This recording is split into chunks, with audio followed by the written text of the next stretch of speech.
আমি তাসিন খান শিক্ষা ও গবেষণা ইনস্টিটিউটের 2020-21 শিক্ষাবর্ষের একজন শিক্ষার্থী এবং আমি রাজশাহী বিশ্ববিদ্যালয় কেন্দ্রীয় ছাত্র সংসদ নির্বাচনে সহসভাপতি ভিপি পদপ্রার্থী। প্রথমত রাকসুর 63 বছর ইতিহাসে যে আমি নারী প্রথম প্রার্থী এটা আমার নিজেরই জানা ছিল না। তো আমি প্রথম বা দ্বিতীয় এই চিন্তাভাবনা যখন আমি এই সিদ্ধান্ত নিই সেটা কনসিডারেশনের মধ্যে ছিল না প্রথম থেকে। আর যখন আমি জানতে পারি তখন আমার মনে হয় যে এটা আসলে রাজশাহী বিশ্ববিদ্যালয়ের জন্য খুব হতাশাজনক একটা বিষয় যে এত বছরের ইতিহাসে এর মধ্যে 14টার মতো ইলেকশন হয়েছে, তার মধ্যে কোনো নারী প্রার্থী ছিল না। আর আমার এই ভিপি প্রার্থী হিসেবে অংশগ্রহণ করার যে সিদ্ধান্তটা সেটা মূলত হয়েছে এইভাবে যে যখন রাকসু নিয়ে ক্যাম্পাসে আলাপ আলোচনা শুরু হয় যে এখানে দেখি যে শুধু স্বতঃস্ফূর্ত অংশগ্রহণ করে রাজনৈতিক সংগঠনগুলো, রাজনৈতিক দলগুলো, অথচ তো রাকসু সাধারণ শিক্ষার্থীদের একটা প্ল্যাটফর্ম। সাধারণ শিক্ষার্থীদের প্ল্যাটফর্ম হিসেবে এখানে সাধারণ শিক্ষার্থীদের তো একজন প্রতিনিধি থাকা উচিত তাদের মধ্যে থেকে। সেইখানে শূন্যতা দেখে আমি যখন এটা আলোচনা করি আমার ঘনিষ্ঠজনদের সাথে, আমার শুভাকাঙ্ক্ষীদের সাথে, তাদের পরামর্শে তাদের সাহসে আসলে আমারই সিদ্ধান্ত নেওয়াটা। আর জয়ের যে বিষয়টা এই জায়গাতে আমি একটু ক্লিয়ার করতে চাই যে আমি একজন নারী প্রার্থী, আমি ইতিহাসে প্রথম দাঁড়াইছি, এইরকম পাবলিক সেন্টিমেন্ট ইউজ করে আমার জেতার কোনো ইচ্ছা নাই। আমি হচ্ছে একজন শিক্ষার্থী হিসেবে, একজন অংশগ্রহণকারী হিসেবে আমার ইশতেহার, আমার কাজ, আমার অ্যাক্টিভিটি, আমার ব্যাকগ্রাউন্ড দেখে যদি আমাকে যোগ্য মনে করে তাহলে আমাকে ভোটাররা ভোট দিয়ে জয়যুক্ত করবে বলে আমি মনে করি। আর 4টা প্রার্থীকে যেসব ক্রাইটেরিয়া বিবেচনা করে ভোট দিবে আমি চাই আমাকেও সেই সব ক্রাইটেরিয়ার মধ্যেই বিবেচনা করা হোক। দলীয় প্যানেলের ক্ষেত্রে তারা রাজনৈতিক সংগঠন হোক বা সামাজিক সংগঠন হোক বা সাহিত্যিক সংগঠন হোক, তারা তো একটা ছাত্র সংগঠন।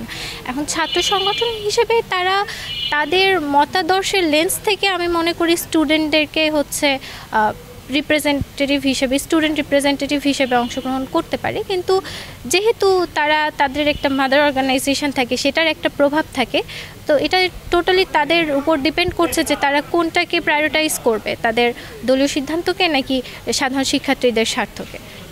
5ই আগস্ট বিশেষ করে আমরা বিগত যে জুলাই গণঅভ্যুত্থানটা গেল সেখানে আমরা দেখেছি নারীদের একটা ব্যাপক অংশগ্রহণ, কিন্তু ইভেন এখন যে রাকসু নির্বাচনের আমেজ চলছে এইখানে নারী প্রার্থীদের অংশগ্রহণের সংখ্যাটা খুবই হতাশাজনক। ইভেন আমাদের যে নারীদের হলগুলো আছে সেই হলগুলোতে একটা স্বতন্ত্র থেকে পূর্ণাঙ্গ প্যানেল দেওয়া কঠিন হয়ে যাচ্ছে। তো এটার অন্যতম কিন্তু একটা কারণ হচ্ছে এইগুলো, নারীরা এখনও নিরাপত্তাহীনতায় ভুগছে, এই ক্যাম্পাস এখনও নারী বান্ধব হয়নি। আমরা নির্বাচন কমিশনের সাথে, প্রশাসনের সাথে বারবার এই বিষয়ে আলাপ করেছি যে একটা অ্যান্টি সাইবার বুলিং সেল গঠন করা হোক।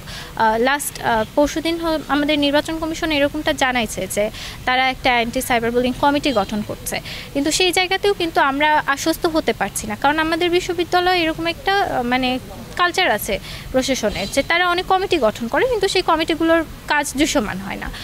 আমাকে সাইবার অ্যাটাক থেকে বাঁচানোর জন্য যে কোন পলিসিগুলো প্রশাসন গ্রহণ করছে এই বিষয়গুলো অ্যাটলিস্ট ক্লিয়ার করা উচিত, আর সেটার যে কাজ দৃশ্যমান হবে সেটার একটা নিশ্চয়তা দেওয়া উচিত।